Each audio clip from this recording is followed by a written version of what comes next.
Kindly repost and share. This way we don't have to repeat the same thing. Haile Selassie, I never said he's a descendant of Solomon and Sheba because that's European folklore, first published in England in 1813. In other words, they try to put the future in the past, having you think that King David died thousands of years ago, when in fact the biblical scriptures clearly places his son Solomon and Sheba in the latter years. Hence, in 1998, Starr from Star Witness met someone claiming to be Solomon, also known as Moses, as the son of the Most High, Haile Jehovah Selassie I. And he's basically here just waiting to be crowned king towards the end. So let's read. With Ethiopia, this man was born there, and of Zion it shall be said, this and that man was born in her, and the highest himself shall establish her.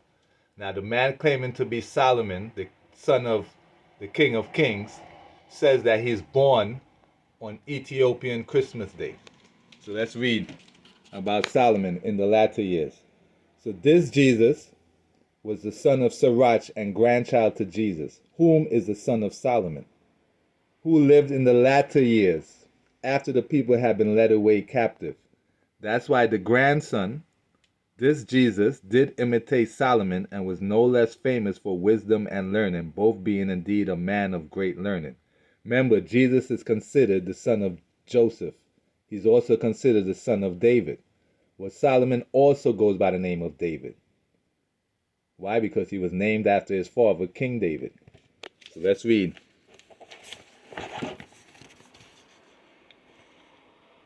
In the time of David, David was chosen out of the children of Israel. Don't forget, Haile Selassie used to play with lions. So he played with lions as with kids. He lifted up his hands with the stone in the sling, and he beat down the boasting of Goliath.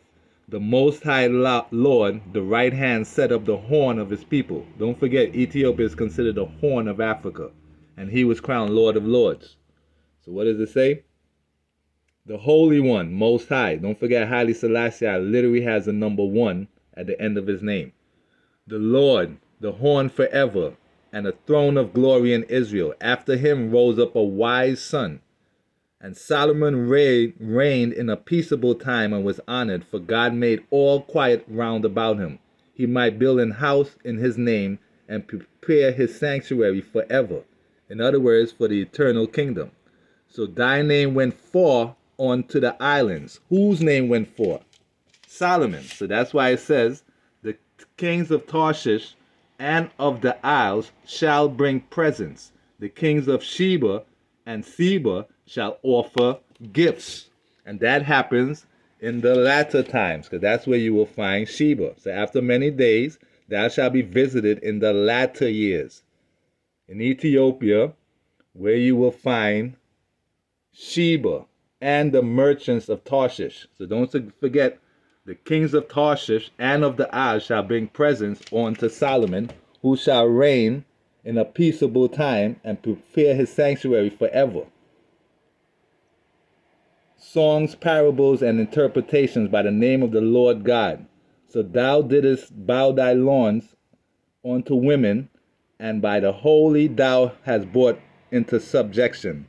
Thou didst stain thy honor and pollute thy seed, so that thou broughtest wrath upon thy children and was grieved for thy folly. In other words, Solomon was messing with girls who didn't worship the God of Israel.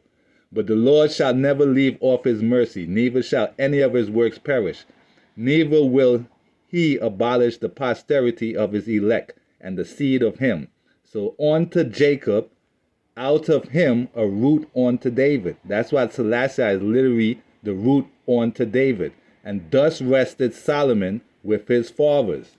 In other words, you're looking at Solomon's father right here. That's why it says, this and that man was born in her. And we all know the Kebra Nagus is folklore. So the Kebra Nagus is a blend of history, myth, and theology. The Kebra Nagus is a great storehouse of legends and traditions, some historical and some of purely folklore. Why? Because there's no evidence Unlike David, Solomon has no universal accepted contemporary inscription or artifact that names him, surveys that no direct textual mention of him. Why? Because there is zero evidence of Solomon. And the only evidence of King David being here is some 1993 discovery by some Jewish guy. So this inscription in 1993, to that point, no archaeological evidence was confirmed as mentioning the name of Israel's most famous king, King David. Hence, other than the Kebra Nagus, there's no evidence of King David being here 3,000 years ago. Hence, they had to make up a discovery.